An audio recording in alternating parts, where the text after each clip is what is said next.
Hello, Bravs. I know it's unfortunate that I keep starting new books without finishing old ones, but I will finish them as I please. This one is a beautiful book called Shakespeare's Sweetheart by Sara Sterling. Purchased it a few years ago at John King Books in Detroit for $7.50. It's not in the greatest shape. It has a split binding, but the book itself is quite nice. Pretty to look at. Published at Philadelphia by George W. Jacobs and Co. 1905. Pictures by, although it says pictured by Clara Elsine Peck. George W. Jacobs, again, October 1905. That's brilliant. Nice page. Contents, also brilliant to look at. I'm going to get me a nicer copy of this. This will be my reading copy, even though I've read it before. I'm reading it again. Illustrations. Although there's not many illustrations, there are, I don't know what you call it. Oh, look at this. This page is connected.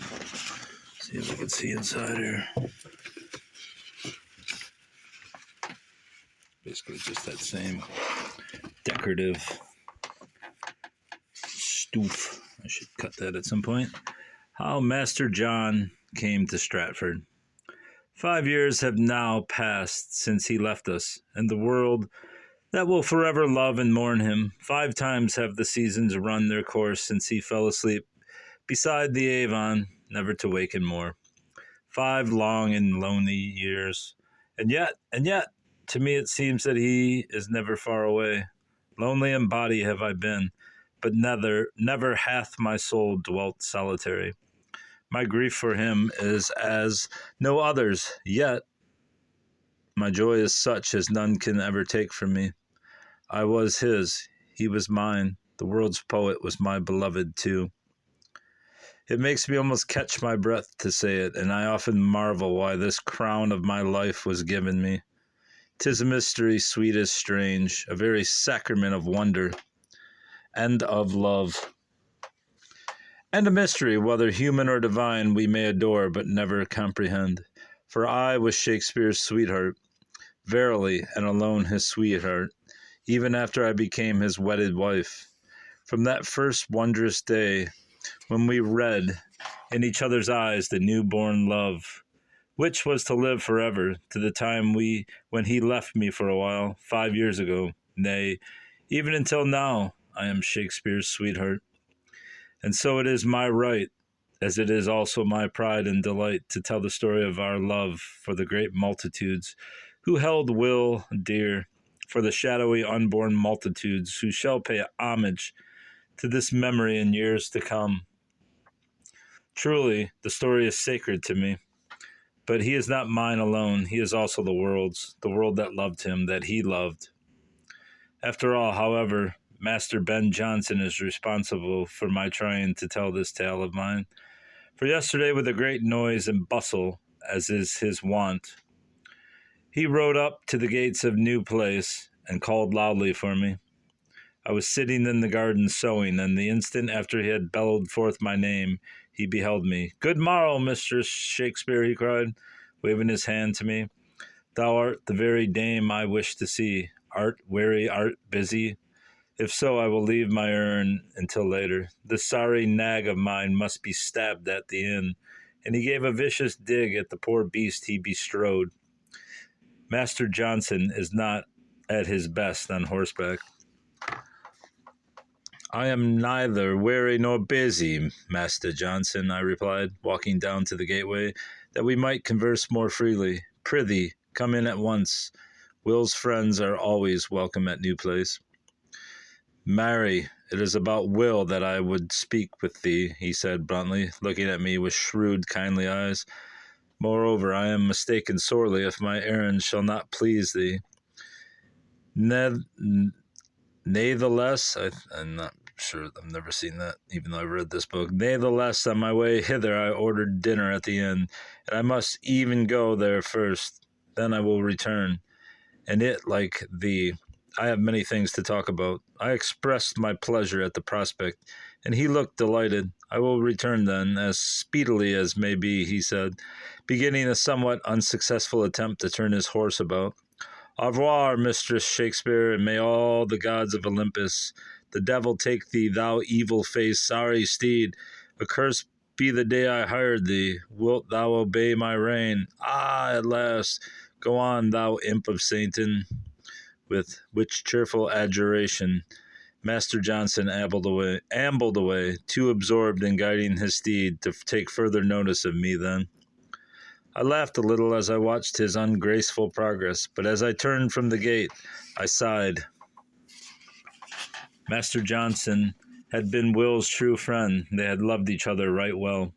I remembered on the day of Will's funeral how swollen and marred with tears had been that kindly, whimsical face into which I had just been looking. What could it be in connection with Will that he had to say to me? No matter what, it would be something arising from the love these two had borne towards each other. So thinking, I once more seated myself in the garden, took up my sewing, and awaited Master Johnson's return. An hour later I saw him again, approaching. He was on foot this time, and looked much more comfortable than before. I smiled and nodded to him, and rose to give him welcome. An instant after, we were seated at the table in our garden, where, in years gone by, Will had often entertained his London friends. My little maid brought us cakes and wine, then left us. Master Johnson smacked his lips at sight of them. Mistress Shakespeare, thou good angel, he cried. Execrable was my inn dinner, but now thou wilt make amends. Well do I remember, and a shadow fell over his face, well do I remember thy hospitality of yore. I replied simply that I was glad he was pleased, and bade him to do justice to the fare, since he approved it. Nothing loth, he attacked the wine, and had drunk several glasses before he spoke again. Methinks Will was right, he said at length, suddenly. He told me once that there was one woman who could guard her tongue, and he looked at me with a twinkle in his eyes. I smiled at his words, although a little sadly. Will said many things I did not deserve, I replied, nor do I think I have justified in my life the opinion thou hast quoted. I betrayed my one great secret in a moment of terror and distress. Natheless, 'tis sooth that I have never been prone to gossip after the fashion of my sex. Art anxious to know what hath brought me down thus suddenly from London, he said abruptly, pouring out more wine. I answered truthfully that I was, but added that I would await his convenience to tell me his errand. And therefore one woman can restrain her natural curiosity, he replied promptly and teasingly.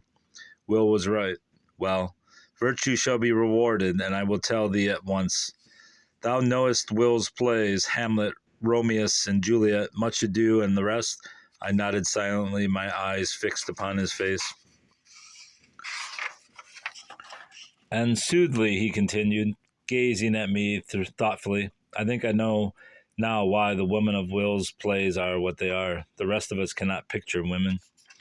We can show drabs or shrews, but Portias and Imogenes are not for us. I know why now. There is but one Anne Hathaway. I blushed at that, for it was base flattery. I am not a young woman now, and what girlish charm I may have had is gone. You cozen me, Master Johnson, I observed with some coldness. You cozen me indeed, and it is ill done of one whom Will deemed his dear friend. Surely you seek some favor of me that you give me these soft words. Nay, he said eagerly, nay, and yet, it is true I seek a favor, but on my soul I seek not to cozen thee. Let me tell thee without more words than need be, these plays of Will's never had our London players such to perform, nor ever will again, are at last to be published. Art not pleasured by these tidings? I assented, but a little doubtfully. I wonder, I began. I know what thou would say, interrupted Master Johnson quickly. Thou dost wonder whether Will's honor would permit this to be done. Were he alive? Mistress, Shakespeare, for I would not countenance the proceeding else. I love his honor as my own, nor would I see it smirched. The public seeks now to have these plays in print, and in a form put forth in authorized fashion.